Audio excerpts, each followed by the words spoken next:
नमस्कार मैत्रिणींनो, कशा आहात आपण? मागच्या एपिसोड मध्ये ब्रह्मवादिनी महिला संबंधीची म्हणजे ऋग्वेदकालीन महिलांची आपण माहिती घेत होतो की ऋग्वेदामध्ये ज्या काही विदुषी महिला होत्या ते 1, 2 आणि 3 भाग आपले कंप्लीट झालेले आहेत. तर आज आपण या महिलांचा चौथा भाग सुरू करूया. या चौथ्या भागामध्ये आपण विश्ववारा आणि आपाला या 2 महिलांची माहिती घेऊ. विश्ववारा आहे ब्रह्मवादिनी विद्वान महिला, ती आत्री ऋषीच्या वंशातील होती, कुळातील होती आणि तिने अग्निदेवतेला प्रसन्न करून घेण्यासाठी अग्नीवर सुक्त लिहिले होते. आणि हिचे हे जे सुक्त आहेत ते ऋग्वेदातील 5व्या मंडलामध्ये आपल्याला आढळतात.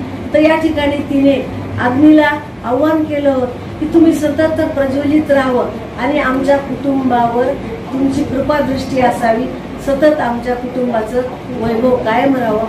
अशा प्रकारे विश्ववारा ही आदर्श महिला होती आणि तिचे सुक्त आपल्याला आढळून येतात वेदामध्ये. तर आता एक आपण पुढची ब्रह्मवादिनी पाहूया. तिचं नाव आहे आपाला. ब्रह्मवादिनी आपाला ही आत्री ऋषीची कन्या होती आणि मला हे व्यक्तिमत्व म्हणजे आपालाचं फार आवडतं, कारण ती एक विदुषी होती, हुशार होती आणि तिनं शेतामध्ये वगैरे शेती व्यवसायामध्ये संशोधन केलेलं होतं आणि तिने अनेक अशा प्रकारचे कार्य केलेले होते. आज आपण तिच्याबद्दल माहिती पाहूया. तिचे देखील सुद्धा आपल्याला ऋग्वेदामध्ये आढळून येतात. तिला लहानपणापासूनच पोड हा एक स्किन डिसीज म्हणजे त्वचेचा आजार होता, त्यामुळे तिच्या पतीने तिला सोडून दिले होते. मग ती आपल्या आत्री ऋषीच्या घरीच राहत होती आणि या पती म्हणजे वडिलाच्या घरात असताना तिनं ब्रह्मवादिनी म्हणून शिक्षण घेतलं आणि ही ब्रह्मचारिणी होती. तिने इंद्राची तपश्चर्या केली, इंद्रांना प्रसन्न करून घेतलं आणि इंद्राचं जे आवडतं पेय आहे सोमरस, ही जी वनस्पती आहे पासून तयार होतं, तर त्या सोमरसाच्या वनस्पतीपासून तिने सोमरस तयार केला आणि तो इंद्राला अर्पण केला. इंद्र तो सोमरस पिऊन तृप्त झाला आणि त्यांनी तिला आशीर्वाद दिला आणि सांगितलं की तू मला कोणतेही 3 वर माग, मी तुझे ते वर पूर्ण करतो. मग ती एक विदुषी आणि कुटुंबाचं भलं म्हणजे विचार करणारी होती. तिचे वडील होते ते वयस्क झालेले होते, त्यांच्या डोक्यावर केस विरळ झाले होते म्हणजे त्यांना टक्कल पडलं होतं. मग तिने म्हटलं इंद्राला की माझ्या वडिलाच्या डोक्यावर केस नाही येत, तर ते तुम्ही त्यांना मिळवून देताल का? त्यासाठी काय मला करावं लागेल, कोणती उपाययोजना सांगावे? इंद्र म्हणे ठीक आहे. म्हणजे आपण आजच्या काळामध्ये 21व्या शतकामध्ये हे जे हेअर प्लॅन सुरू आहे किंवा हे केस उगवण्याचे ॲडव्हर्टाईज बघतो, त्याचा उगम हा ऋग्वेद काळामध्ये झाला होता आणि एका स्त्रीनं त्याचा शोध लावला होता. नंतर इंद्र म्हणाले की तू दुसरा वर माग. तर तिनं म्हटलं की इंद्राला की आमच्या आश्रमाच्या बाजूची जमीन जी आहे ती नापीक आहे, पडीक आहे, तिच्यावर कुठल्याही प्रकारचं धान्य उगवत नाहीये, तर ती जमीन मला सुपीक आणि सजलाम सुफलाम बनवायची आहे. त्यासाठी मला काय करावं लागेल किंवा तसा वर द्यावा.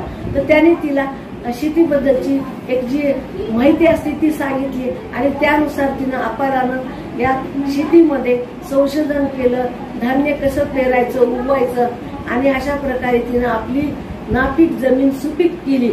अशी ही हुशार विदुषी आपाला होती. आता तिसरा वर माग म्हटले तर ती हुशार होती, तर तिला पतीनं तर सोडलेलं होतं.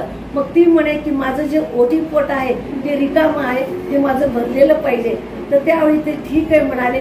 म्हणजेच तिला वाटलं आपल्या पतीनं आपला स्वीकार करावा आणि पुढं आपल्याला मुलं बाळ व्हावेत अशी इच्छा व्यक्त केली. त्यातून तिन्ही वर तिचे सफल झाले. आता परत तिनं या ठिकाणी अश्विनी कुमाराची फार मोठी सेवा केली होती. अश्विनी कुमाराची तपश्चर्या करून त्यांना देखील प्रसन्न केलं होतं. तर अश्विनी कुमार कोण आहे? तर हे देवाचे वैद्य आहेत. आता अशा या वैद्याला तिनं प्रसन्न करून घेतलं. मग त्यांना तिनं सांगितलं की मला जो चर्मरोग आहे तो मला चांगला करायचा आहे, बरा करायचा आहे.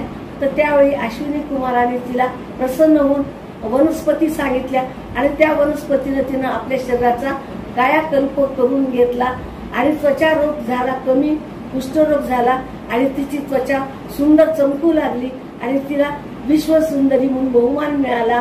आणि म्हणून आपण पाहतो की आणि तिच्या पतीने तिला तिच्या घरी पण घेऊन गेले. म्हणजे आजच्या काळात आपण पाहतो एखाद्या स्त्री जरी सौंदर्यवान नसली तर ती ब्युटी पार्लर मध्ये सौंदर्यवती होऊन बाहेर येते.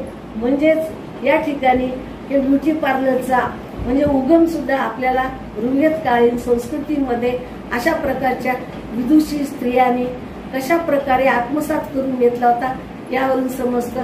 धन्य त्या महिला, म्हणून त्यांना माझा कोटी कोटी प्रणाम. आहे का नाही गंमत की अशा प्रकारच्या वेदकालीन स्त्रिया इतक्या विद्वान होत्या आणि कुठल्या कुठल्या गोष्टी त्यांनी शेतीमध्ये आणि या सौंदर्यामध्ये देखील आपले ठसा उमटला होता. तर हे आपल्याला वेद काळात जर आपण गेलो अशा प्रकारे ऋग्वेदाचा माहिती घेतली तर आपल्याला समजतं. म्हणून मी म्हणते की पुढचा एपिसोड देखील तुम्ही अवश्य पहा. यामध्ये आणखीन काही महिलांची मी तुम्हाला माहिती सांगणार आहे. धन्यवाद. थँक्यू.